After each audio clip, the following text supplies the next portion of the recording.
Com vocês, o programa Exerça Sua Fé. Muito legal. Abra a tua Bíblia em Lucas capítulo 16, na última quinta-feira.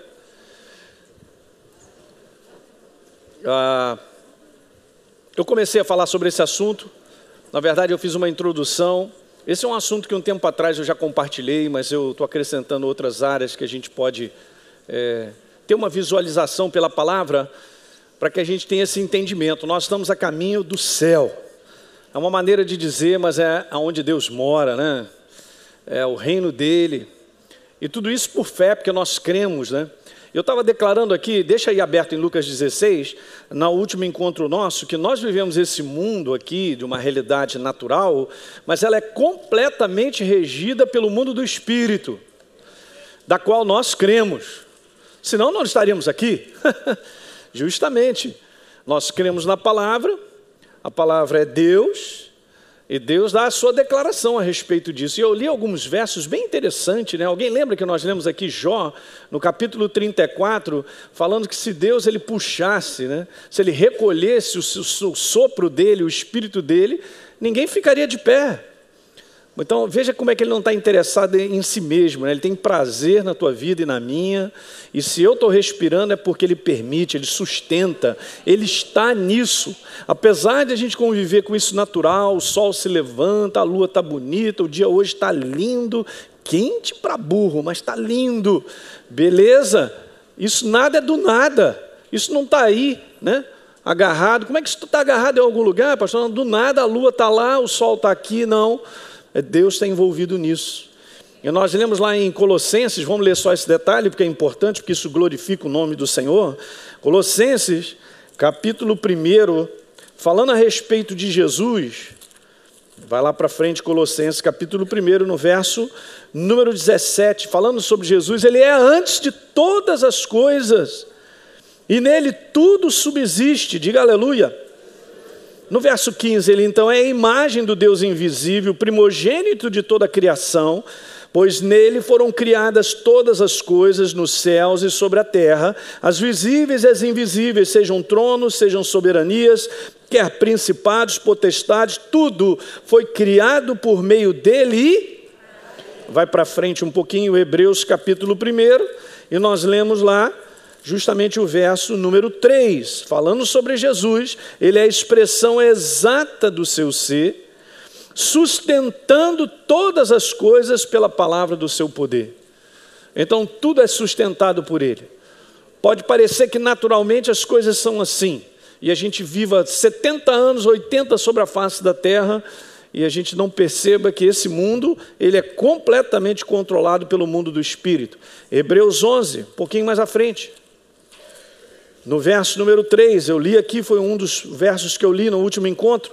Pela fé, diga pela fé. Pela fé. Então você decidiu crer. Quando você lê pela fé, você põe do lado assim, eu decidi crer. Nós escolhemos acreditar. Não tem nada a ver com a relação minha daquilo que eu vejo, daquilo que eu sinto. Você está compreendendo isso, né? Por que eu estou batendo nessa tecla? Porque nós temos que ter com o coração completamente aberto para tudo aquilo que nós vamos ouvir. Então veja, pela fé eu decidi acreditar, então nós entendemos que o universo foi formado pela palavra, porque está assim em Gênesis, como Deus criou todas as coisas. E de maneira que o visível, aquilo que nós tocamos hoje, veio a existir das coisas, não está escrito que não existem, está das coisas que são invisíveis ou não aparecem, mas são reais. É o mundo do Espírito, gente. Deus criou todas as coisas. Se nós dermos uma olhada nesse mundo e Deus permitir que nós olhemos, nós vamos olhar Deus sentado no trono e o resto é o resto. Ao redor dele, ele sustenta todas as coisas. Sabe, não é tipo, sei lá, guerra nas estrelas, tem galáxia para lá e para cá com gente, e federação para lá, e povo para lá. Eu já não sei. Mas Deus, ele é o Criador, ele é o nosso Pai, ele também te criou, ele me sustenta. Esse planeta é sustentado por ele, diga aleluia. Agora ali recentemente, o homem ele fica muito doido mesmo, né? Recentemente estava lendo uma notícia, que eu gosto de umas notícias dessas científicas, estavam falando que de 2000 e um tempo para cá, acho que de uns 10 anos para cá, aquele buraco na camada de ozônio está diminuindo, está fechando. Pastor, não pode. Deus criou esse mundo perfeito, Ele controla tudinho isso aí. O homem tem umas ideias muito doidas. Legal. Lucas capítulo 16, então. Aqui é o texto, né, gente? Eu disse para você que estava aqui no último encontro, que não é uma parábola. Então Jesus ele não está trazendo uma ilustração. Ele está contando um fato verídico a respeito de 2 homens. E é legal porque agora então ele começa a contar o outro lado, depois que quando a pessoa parte. Esse é um assunto, gente, eu vou te falar, e as pessoas elas têm muito interesse em entender. Do ponto de vista natural, as pessoas não têm a menor conclusão sobre isso aí. O inferno pode sugerir muitas coisas. Né? Você pergunta a uma pessoa, e aí cara, quando você morre, como é que vai ser? Ah, cara, eu vou ser exterminado, eu vou vaporizar, e sei lá, eu vou voltar na outra vida como formiga, aleluia. Eu vou voltar... E aí a gente sabe, né, das coisas que são colocadas e alguém tem que acreditar em alguma coisa. Não é verdade? Nós vivemos por aquilo que a gente acredita, esse é um fato. Agora, se aquilo que eu acredito é a verdade ou não, é outra coisa. Mas uma vez que você abre o teu coração para acreditar no que Deus tem a dizer, rapaz, você está no caminho certo. Então nós vamos começar a prestar atenção justamente no caso desses 2 homens, que eles morrem e eles agora estão do outro lado. E aí do outro lado a gente continua, vamos lá. Então, ora havia certo homem rico que se vestia de púrpura, eu estou lendo Lucas 16, verso 19. E de linho finíssimo, que todos os dias se regalava esplendidamente. Veja, havia também certo mendigo chamado Lázaro, coberto de chagas, que jazia à porta daquele, e desejava alimentar-se das migalhas que caíam da mesa do rico. Até os cães vinham lamber-lhes as úlceras. Então, aconteceu morrer o mendigo. Eu grifei na minha Bíblia, morreu o mendigo. Esse é um detalhe legal, gente. Eu não estou falando isso para você ficar apavorado, mas nós vamos ter que passar por essa porta, que depois eu vou mostrar, chamado, abre ela, porta da morte física. Se Jesus não voltar antes. Eu creio aqui que muitos aqui verão a vinda do Senhor Jesus. Seremos transformados, como diz lá em 1 Tessalonicenses. Esse aí é um outro assunto, depois a gente vai conversar sobre isso, falando um pouquinho do final dos tempos. Mas essa porta todo mundo vai ter que encarar. Então, morreu o mendigo e ser levado pelos anjos, hein? Graças a Deus, hein? Foi escoltado, hein? Para ir para o lugar certo. Para o seio de Abraão. Eu expliquei essa palavra aqui na última quinta-feira, que essa é uma expressão usada naquela época para declarar que ele foi para um lugar de conforto, um lugar de descanso. Não significa que ele está dormindo. Pastor, quando a gente morre a gente fica dormindo, é um sono eterno. Que isso, rapaz, não está escrito isso. É só nós lermos essa passagem, você vai ver muitas coisas aqui. Bom? Veja aí, então ele foi para esse lugar, chamado seio de Abraão, lugar de conforto, de descanso. Morreu também o rico e foi sepultado. Perfeito. Agora veja, falando a respeito do rico, no inferno, no Hades, que é um local de escravidão, é um local de sofrimento, ok? Veja, olha o que está escrito aí, estando em tormentos, essa palavra também no original tem uma implicação de dores, sentir dor física, de ser torturado. Vai manso, pastor. Levantou os olhos e viu ao longe quem? A Abraão e a Lázaro. No seu seio, no seu conforto. Então, clamando, ele disse, Pai Abraão, tem misericórdia de mim, manda Lázaro que molhe em água a ponta do dedo e me refresque a língua, porque a chapa está quente.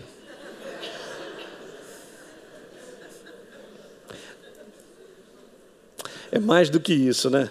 Olha o que está escrito. Ele disse que está atormentado. Nesta o quê? Fogo mesmo, tá? Ou seja, está sendo torturado nesse lança-chama. Disse, porém, Abraão, filho, lembra-te de que recebeste os teus bens da tua vida, em tua vida, e Lázaro igualmente os males. Agora, porém, ele está aqui consolado. Ele está nesse local de descanso. Você está em tormentos. E além de tudo está posto um grande abismo entre nós e vós, de sorte que os que querem passar daqui para lá não podem, nem de lá para cá. Então, verso 27, ele disse, Pai, eu te imploro que mande a Lázaro à minha casa paterna, porque eu tenho 5 irmãos, para que dê testemunho a ele, deles não virem para esse lugar de tormento. Respondeu Abraão, no 29, Eles têm os seus irmãos, têm Moisés e os profetas, eles têm que ouvi-los. Gente, isso aqui é riquíssimo, essa passagem é riquíssima, para ensinar muita coisa, não? Você vai aprender muitas coisas legais. Verso 30, ele insistiu: não, pai Abraão, se alguém dentre os mortos for ter com eles, arrepender-se-ão. Verso 31, Abraão, porém, respondeu: se não ouvem a Moisés, se não ouvem aos profetas, tampouco se deixarão persuadir, ainda que ressuscite alguém dentre os mortos. Diga aleluia. Essa é a palavra de Deus, gente.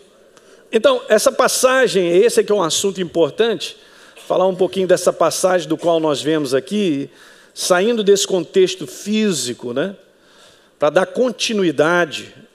Essa é uma incógnita na maioria das pessoas, que pode gerar muitas coisas. O apóstolo Paulo, quando em 1 Coríntios capítulo 15, ele fala sobre a ressurreição de Jesus, da nossa esperança, ele dá uma declaração, e eu coloquei aqui para a gente, abra lá, é 1 Coríntios 15, 19, mas também tem essa aí, dizendo que, veja bem, se a nossa esperança em Jesus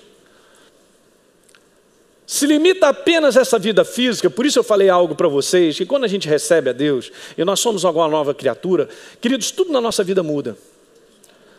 Veja, olhem para cá, a nossa referência, até mesmo daquilo que eu te falei, a gente não está mais apegado a essas coisas.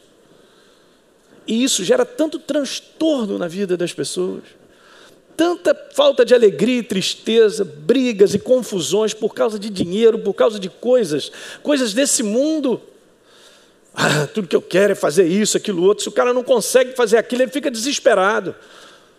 É óbvio que nós temos uma jornada sobre a face da terra. É óbvio que Deus coloca no teu coração para que a gente possa fazer isso, aquilo outro, né? A gente alcançar, conquistar coisas. Não tem nada de errado nisso. Mas isso não pode ser o nosso coração. A nossa jornada com Deus é muito mais do que essa vida física. E eu fico feliz por isso. Porque aqui é um momento que nós estamos vivendo, e eu quero te falar, é um grande treinamento. Deus está te treinando para o tempo adiante, para uma próxima época. Vamos dizer assim, para um propósito mais adiante que Ele tem com a humanidade. Você como filho está sendo treinado, hein? Vê lá se você não sai daqui como soldado, hein? Você tem que sair daqui como pelo menos um capitão, um tenente. Um pouquinho mais de responsabilidade e tal. E tem tudo a ver com a nossa maturidade, óbvio, né? Você já percebeu que nós vivemos com Deus e a cada ano que passa, se você está andando com Ele, você está ficando mais maduro? Não estou falando que você está ficando velho, não. Ok? Porque a idade também chega, mas Ele nos renova, hein? Ele nos renova. Aliás, você olha para dentro, você olha para o rosto, você fala assim, não pode ser. Você olha no espelho, olha para dentro, você olha para o espelho, o seu rosto, não pode ser. Porque eu continuo sendo aquele menino. E você também. Gostei do Ruru aqui. Você não envelhece por dentro. Graças a Deus, né? Pode ser uma grande surpresa quando você passar para o outro lado, vai encontrar com um pai, você não vai encontrar ele barbudo, barba branca, aquele cabelão assim. Chega aqui, gafanhoto.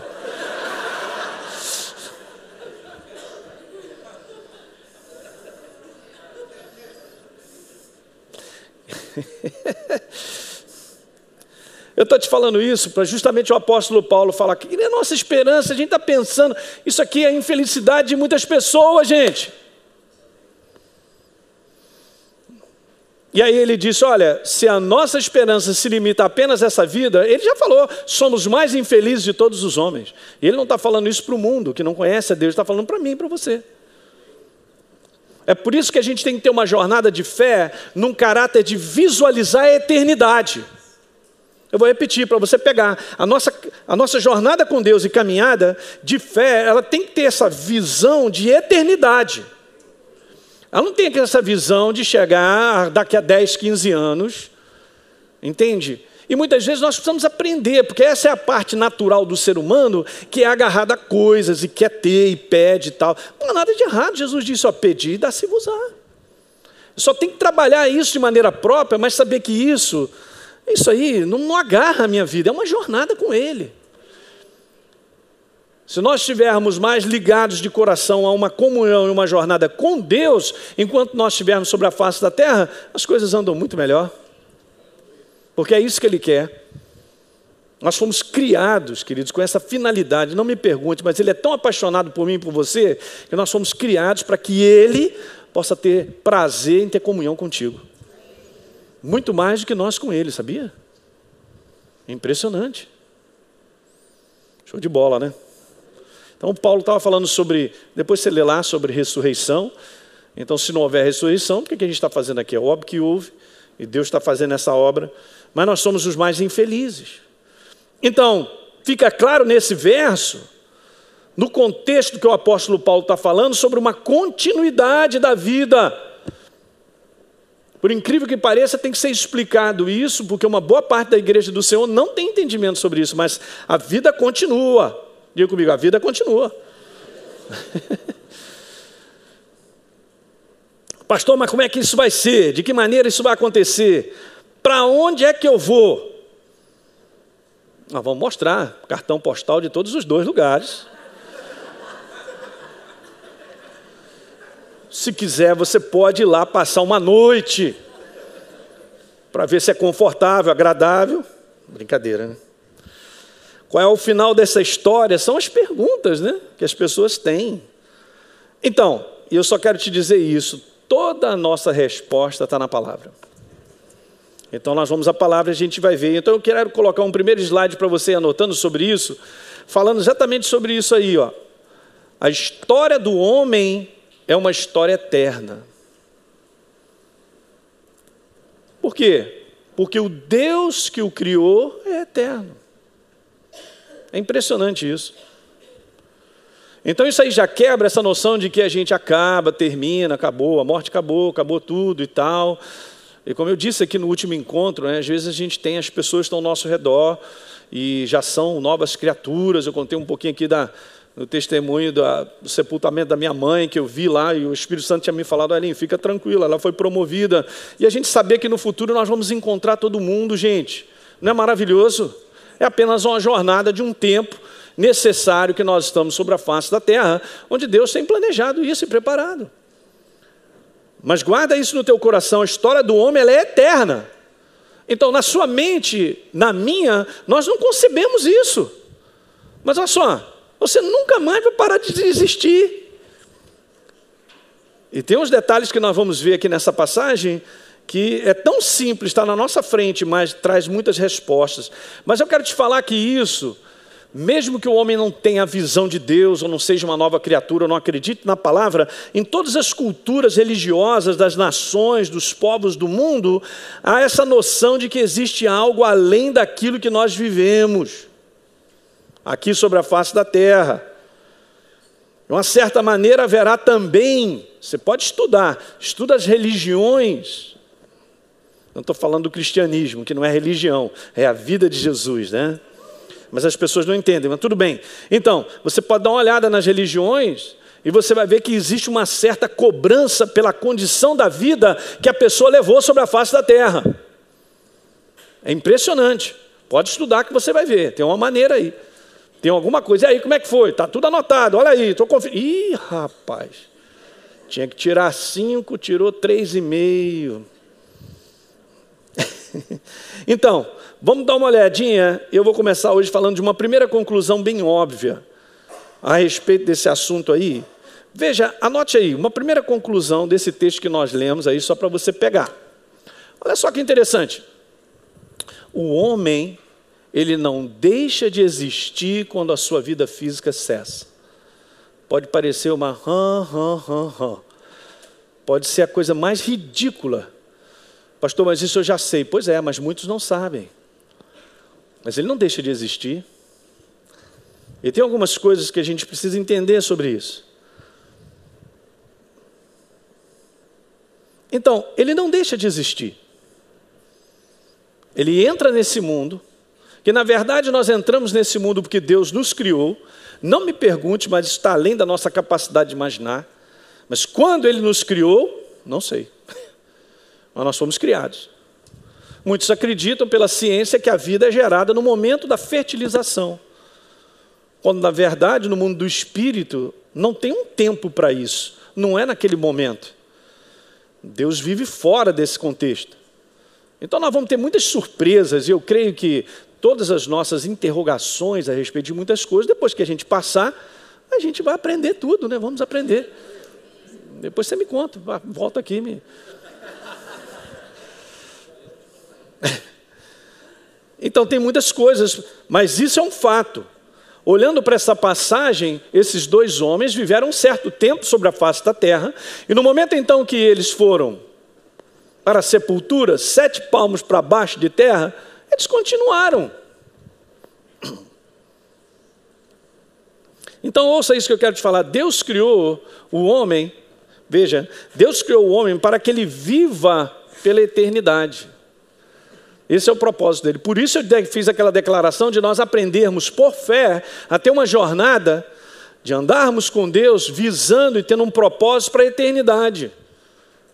Às vezes eu brinco com a Deise falando umas coisas que pode ser até uma brincadeira, mas eu tenho isso no meu coração, de contemplar o que tem para frente. Eu não sei porque, eu tenho muita coisa para fazer aqui, mas eu fico assim, caramba, eu quero estar envolvido nas coisas lá para frente. Aí o que Deus vai fazer? Aí, Senhor, me bota nessa parada, eu quero ser vamos lá, qual é o comando? Uma tropa de elite, para onde nós vamos? Me chama, não me deixa fora não.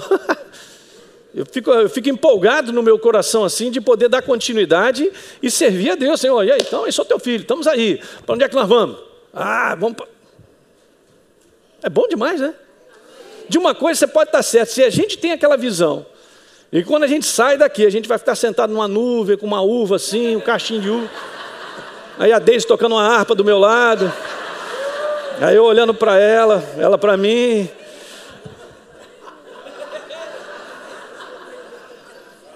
E aí, não estou fazendo nada há 350 mil anos. Estou enjoado. Vou dar uma passada no inferno para ver se agita.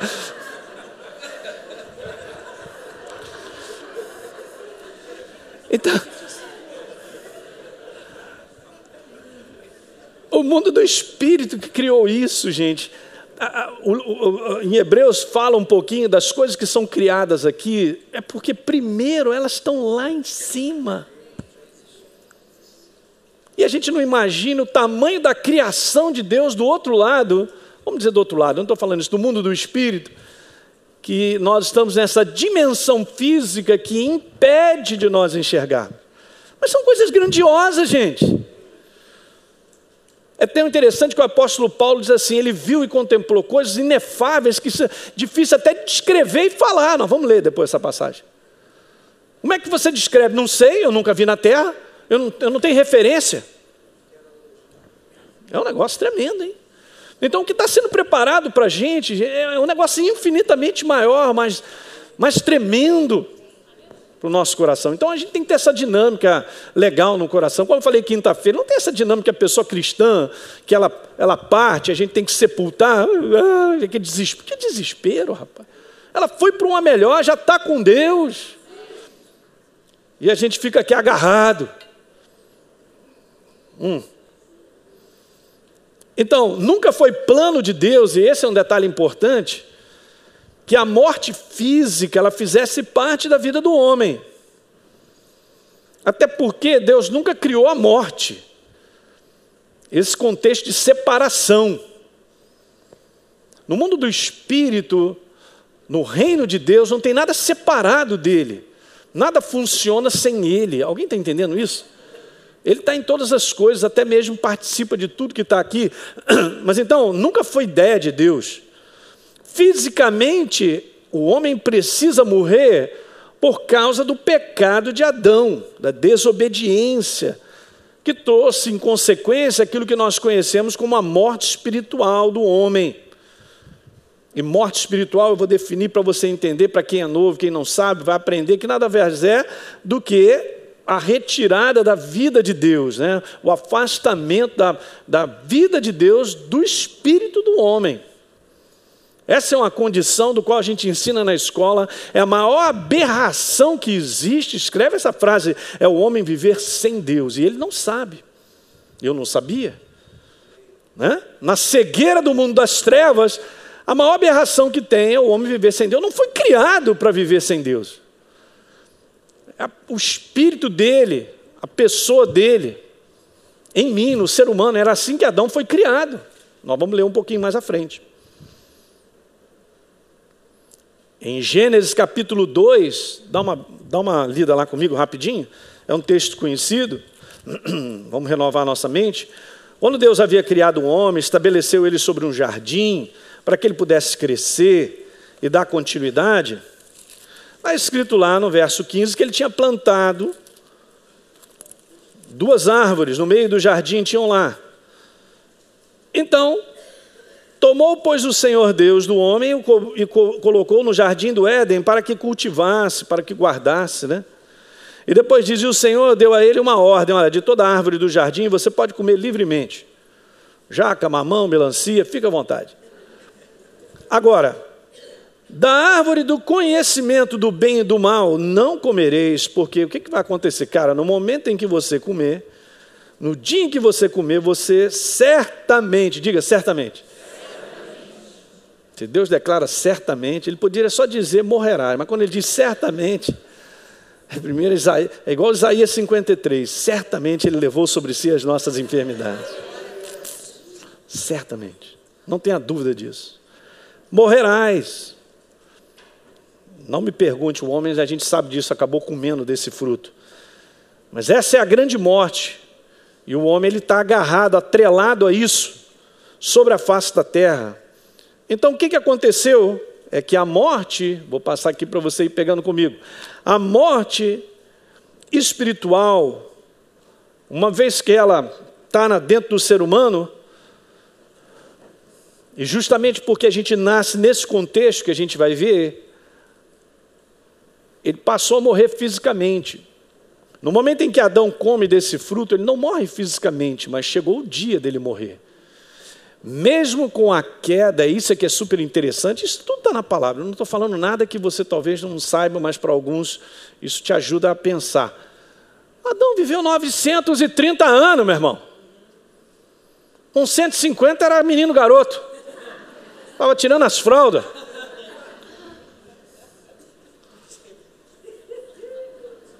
Para imaginar, depois do pecado, da terra ter sido amaldiçoada no contexto, o cara ainda viveu 930 anos, vai viver assim. Aí cansa, hein? Vai por mim. Aí cansa. E Deus então, você sabe, ele começou a dar uma cortada disso que não dava mais certo. Ele viu que a maldade havia se multiplicado, que o pensamento e a intenção do homem era toda para a maldade, ele reduziu isso para 120.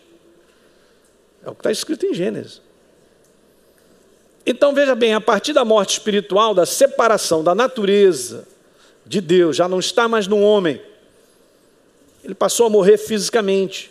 E aí, vai um outro slide aí só para você pegar, a consequência disso é a morte eterna.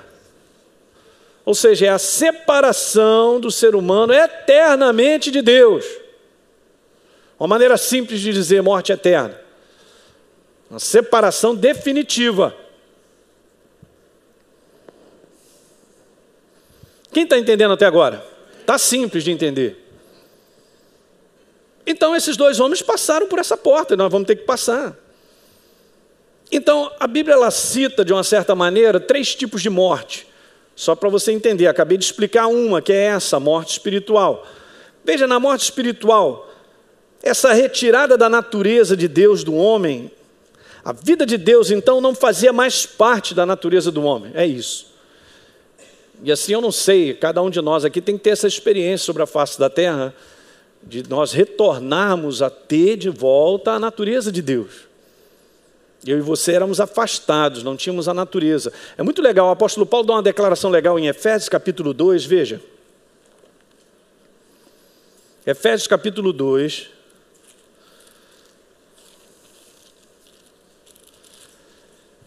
Veja aí o que está escrito no verso número 13. Não, no 12. Naquele tempo, falando do passado, antes de nós conhecermos a Deus, estávamos sem Cristo, separados da comunidade de Israel, estranhos às alianças da promessa. Essa parte é importante agora, grifa. Final do verso 12 de Efésios 2, né? Eu falei 3? É 2. Efésios 2, 12, perdão. Efésios 2, 12. E não tendo esperança e sem o quê? Não é uma questão, gente, de uma companhia. Você tem que pegar isso, talvez seja de novo, mas eu tenho que falar. Não é uma questão de Deus agora estar do meu lado como companhia. Ou uma pessoa sempre comigo, como a Deise.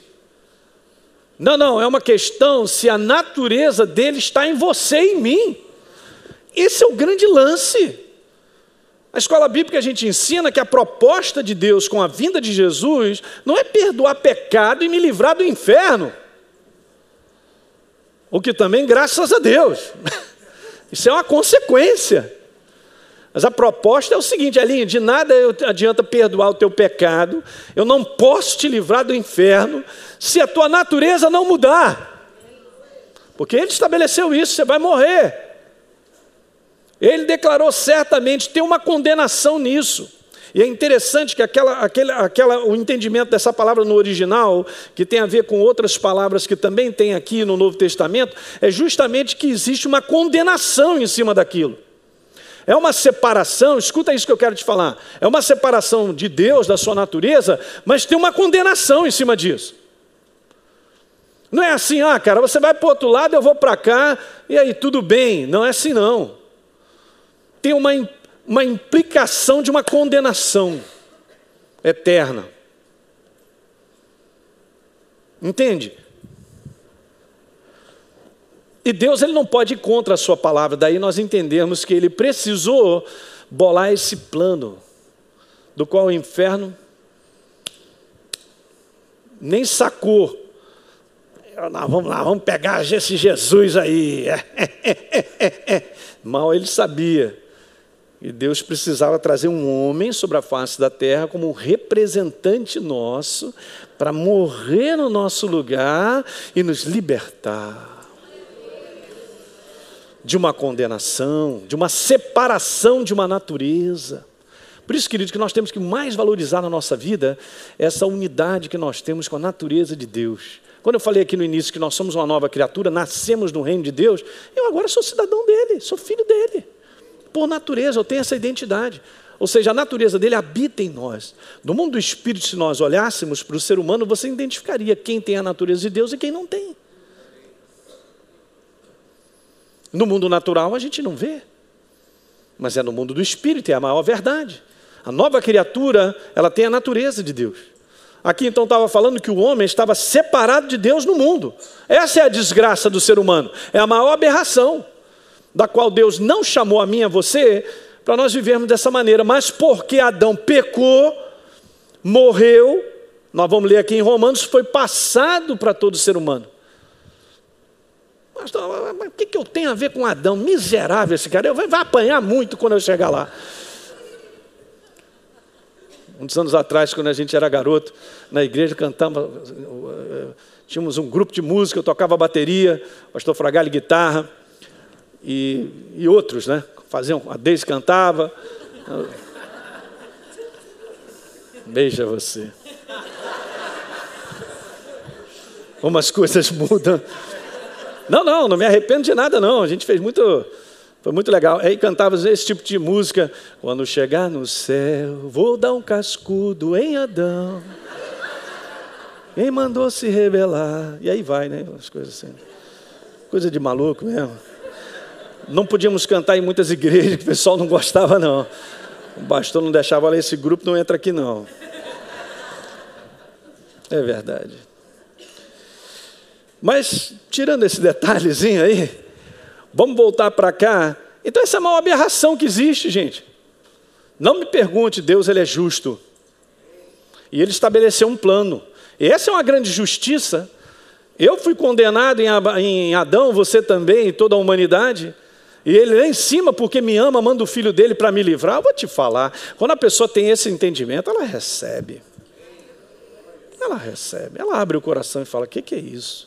Agora você vê, é um entendimento e é algo que é verdadeiro e é colocado pela palavra, mas requer de mim e de você que nós creiamos.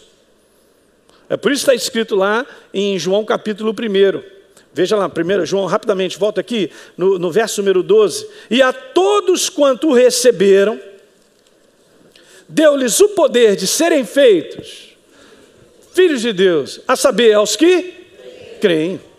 Pastor, mas só um maluco mesmo em ouvir essa mensagem da cruz e não receber. Eu também acho. É só um maluco para não receber. Mas por incrível que pareça, há pessoas que rejeitam a verdade, porque não creram. Ah, mas isso é história, rapaz. Isso é invenção, o inferno não existe.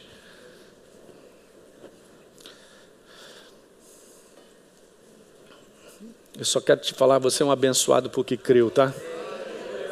Eu também. Jesus está mostrando algo, falando a respeito da condição de dois homens. Então, por causa do pecado de Adão, veja aí, a morte espiritual, ela passou a ser essa herança de toda a humanidade. Não tem como. Ela estava atrelada a todo ser que nasce. E continua. Nós lemos lá em Gênesis 2,17 que a morte passou a fazer parte, como condenação. Romanos 5, vá comigo. Você está entendendo até agora? Legal, essa é uma primeira conclusão que a gente está conversando para você pegar. Romanos capítulo 5, veja, como o apóstolo Paulo coloca isso aqui de maneira clara. Está claro, né? Ele põe de maneira bem própria. Veja assim, no verso número 12. Portanto, assim como por um só homem, falando de Adão, entrou o pecado no mundo, essa natureza afastada de Deus, que promove a morte no contexto da condenação, é assim que a gente tem que enxergar, ou seja, uma natureza afastada de Deus, ela tem uma consequência, ela tem uma condenação em cima disso. Então veja aí o que ele fala aí, o pecado do mundo, pelo pecado a morte, tá certo? Veja o que está, assim também a morte passou a todos os homens, porque todos... Realmente Adão é um mané.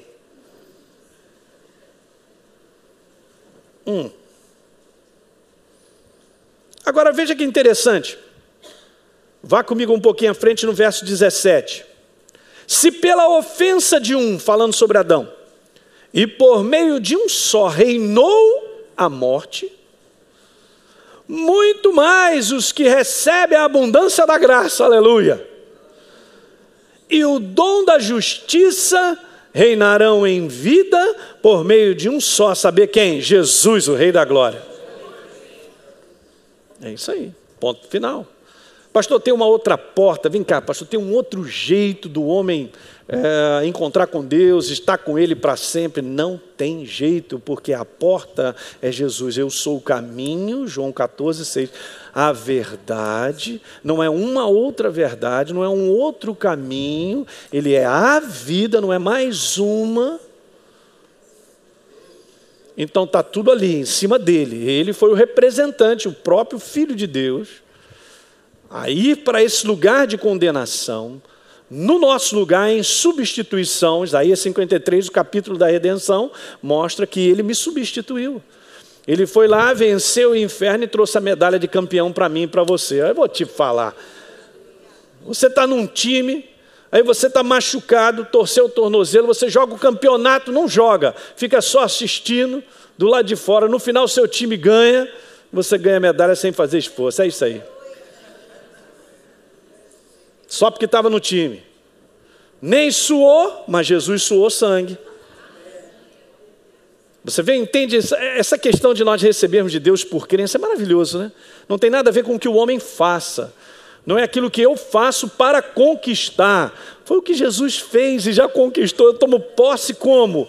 Por fé, crendo.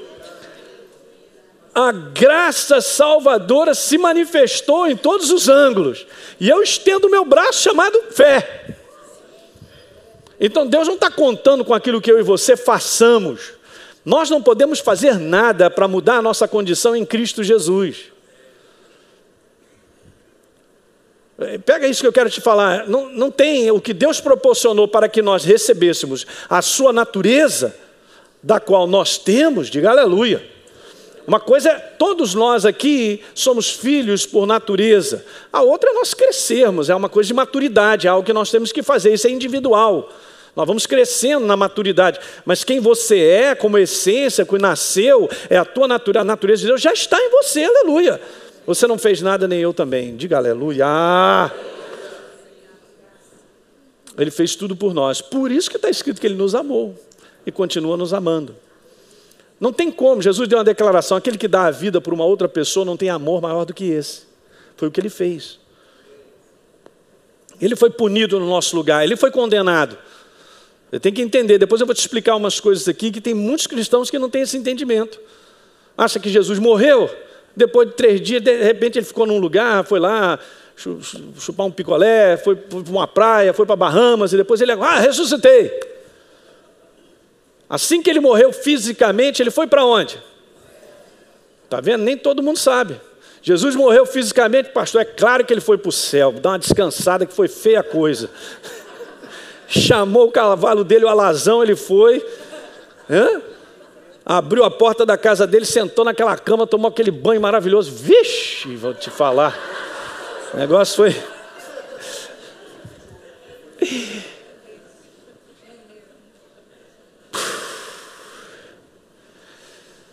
No momento em que ele disse, Senhor, em tuas mãos eu entrego o meu espírito, pum, morre fisicamente. Esse é um outro detalhe interessante, depois a gente conversa mais sobre isso.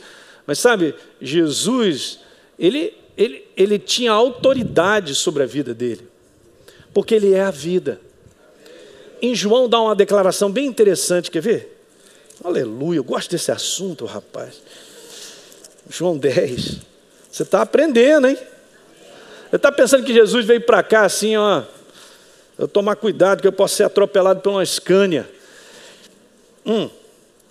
Veja, João capítulo 10, ele dá uma declaração bem interessante, no verso número 17, por isso o Pai me ama, porque eu dou a minha vida, eu dou e eu tomo de volta. Você pensa que Jesus, Ele estava fora do controle, Ele não tinha as rédeas na mão dele? Gente, Ele é Senhor do universo. Ele só precisava cumprir uma pena, mas Ele está no controle. Ele tem que ir legalmente para o inferno e ser torturado no inferno, mas Ele está no controle. Alguém está pegando? Ele foi cumprir uma penalidade, mas Ele está no controle. Então eu dou a minha vida e o quê? Ele é Senhor do universo. E que é o inferno para achar que está dando uma festa? Vamos dar uma festa, tem uma balada, porque agora nós pegamos Jesus, rapaz. Olha aí, então vai ser muito bom. Manda aí a cachaça rolando. Solta aí, gente, olha aí, que beleza. Eu vou ver esse filme de Jesus tomando de volta, e depois aquilo que está em Colossenses 2,15, que Ele publicamente expôs o inferno ao desprezo, triunfando dele na cruz do Calvário. Rapaz, esse é o filme que eu quero ver, rapaz. Só para o inferno ficar mais irado. E eles sabem o que aconteceu. É bom a gente lembrar eles, hein? Te lembra aquele dia naquela balada que vocês estavam fazendo? Aquela festinha? Deu mal, hein, cara? Alguém saiu de lá, hein? E o que é interessante, queridos, nobre igreja da Academia da Fé e aqueles que nos assistem, e Jesus disse assim, eu tenho as chaves da morte e do inferno. Tomou de volta. O cara não tem nem a chave da casa dele mais. E acha que está mandando. Não manda nada, ele não domina mais. O príncipe já foi expulso, igreja. Uhul, aleluia. Manda, quem é que manda? E João teve a oportunidade de ver Jesus glorificado. Queridos, não tem nem como, a gente cai duro no chão de ver Jesus glorificado. Ele falou, João, fica tranquilo, eu sou o princípio e o final, eu tenho as chaves da morte e do inferno. Você está preocupado com mais alguma coisa? Vocês estão me olhando? Pastor, eu estou preocupado se essa conta eu vou pagar essa semana. Jesus tem as chaves da morte e do inferno. E Ele te deu vida. A mim, a você, Ele nos deu vida. Como disse muito bem Paulo, estando nós mortos nos nossos delitos e pecados por natureza. Show de bola. Veja, João capítulo, Romanos, só mais essa passagem, a gente vai continuar falando sobre isso. Romanos capítulo 6, no verso 23, um verso super conhecido, diz lá que o salário do pecado é o quê? Pois bem, o salário do pecado é o quê? A morte. É o mesmo contexto daquilo que Jesus disse para Adão, você morrerá. Agora veja que legal, e esse é um contexto da palavra morte aqui, só para você anotar, é a separação do homem, do seu espírito, é colocado alma, porque está assim no original, mas veja, a separação do espírito do corpo, há uma separação, está falando sobre um contexto físico, pela qual a vida na terra cessa, com uma implicação de uma condenação no inferno. Não é só uma questão assim, a vida na terra ela cessa. Beleza, isso todo mundo vai acontecer comigo e contigo. É essa porta que nós temos que passar. Mas é mais do que isso. Nessa palavra morte, tem a implicação de uma condenação. Não tem jeito, que Deus disse lá, certamente morrerás, e tem por trás dessa palavra uma condenação em cima. Alguém está pegando isso? É muito legal, porque é a mesma palavra que está em Romanos 8, verso 2. Vai lá um pouquinho à frente. Então aí diz que o salário do pecado, e o pecado, palavra aí, é natureza. Esse é um outro detalhe que eu preciso explicar, mas eu vou deixar para a próxima quinta-feira. Não é um contexto que a gente pensa assim do pecado como uma ação. Eu estou fazendo algo errado, que também o significado de pecado é errar o alvo. Né? A gente erra o alvo de muitas formas, né? Até mesmo na nossa mente a gente erra o alvo. É verdade ou não? Então é um contexto de natureza. Então a natureza do pecado instalada no homem, qual é o salário disso? Morte. E essa morte tem a implicação de condenação. E isso, queridos, está escrito na palavra. Só recebemos isso crendo. Porque alguém pode dizer assim, pastor, mas depois que eu morro, eu não vou para o inferno mesmo, porque eu sou gente boa. Vai falando, nunca fiz mal a ninguém. Olha, eu vi uma barata passar na minha frente e eu deixei ela ir. Bacana, né? O homem tem cada ideia, né, cara? Uma vez, eu vou terminar falando sobre isso. Uma vez tinha um casal, aliás, o rapaz estava muito interessado na palavra, ele estava vivendo um momento crítico na vida dele, uma situação bem grave. E eu me dispus naquela época, isso há muitos anos atrás, morava em Teresópolis, aí uma vez por semana ensinar a palavra de Deus na casa dele. Eu falei, cara, você está querendo mesmo, né? E eu senti que aquele era um momento da vida dele que era assim, era entre vida e morte, né? Então, vamos lá, o cara está com fome, não vou deixar da minha parte não anunciar toda essa verdade. Então, na mesa, acho que a Deise estava até comigo, na mesa nós estávamos conversando sobre várias coisas, cheguei um momento falando sobre a graça de Deus, o amor dele sobre o homem, aí eu falei assim, olha, você sabe que do ponto de vista de Deus, daquilo que ele preparou para o homem, na questão da crença, tem aqui uma pessoa que matou 50, tem um aqui que nunca pisou numa barata, os dois diante de Deus estão na mesma condição, separados de Deus. Aí a esposa já me olhou assim, já me fuzilando.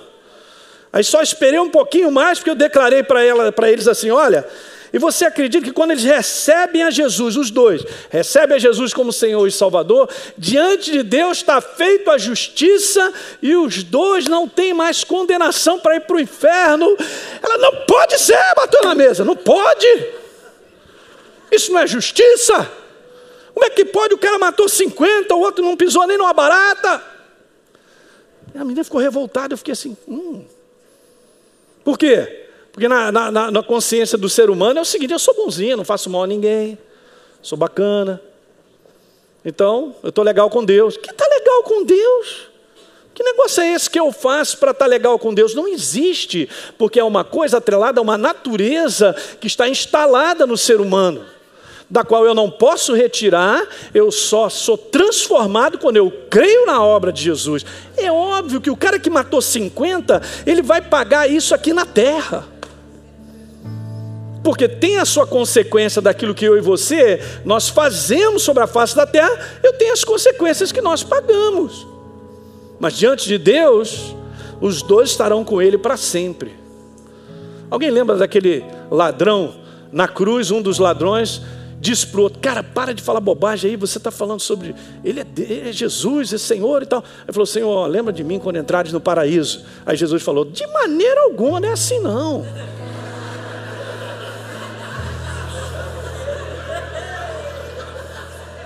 Está na sua Bíblia isso? Essa é uma heresia violenta, né? Você pensa que é mole assim, cara? Eu estou aqui todo ensanguentado, já não aguento mais, e você assim nessa moleza? Você fez aí só bobagem, né? Está pagando aí porque você fez aí, e não é assim não. Tem muito cristão que não acredita nisso, cara. Ô, pastor, isso é maior injustiça. É claro que não. Quer dizer que então o contexto são os meus atos. Não, o contexto é uma natureza. E Deus colocou todo mundo numa condição. No momento em que eu recebo a Jesus, eu me torno verdadeiramente um filho de Deus. Agora, se eu ainda estou vivo e eu tenho que pagar pelos meus pecados, ou eu matei 50, ó cara, prisão perpétua, sei lá o que, a gente paga por aqui, vamos dizer isso. Mas diante de Deus, nós somos considerados justificados. Rapaz, a garota bateu na mesa, ela ficou desesperada, né, Deise? Eu falei assim: que é isso, rapaz? Eu não sei se ela recebeu ou não, mas o cara recebeu. Hoje ele não está nem aqui, já é falecido. Não, até hoje não recebeu, olha aí. Por quê? Porque ela tem na cabeça dela a justiça do homem, de que ela não faz mal a ninguém, o outro então é miserável, tem mais que morrer. Aí a pessoa fica pensando: se eu sou boazinha, no momento em que eu morrer, os anjos vêm me buscar. Matando barata ou não matando barata, matando 50 ou não matando 50, se eu não receber Jesus como Senhor e Salvador, crendo que Ele pagou essa penalidade, foi condenado no meu lugar, não tem jeito. Incrível, né?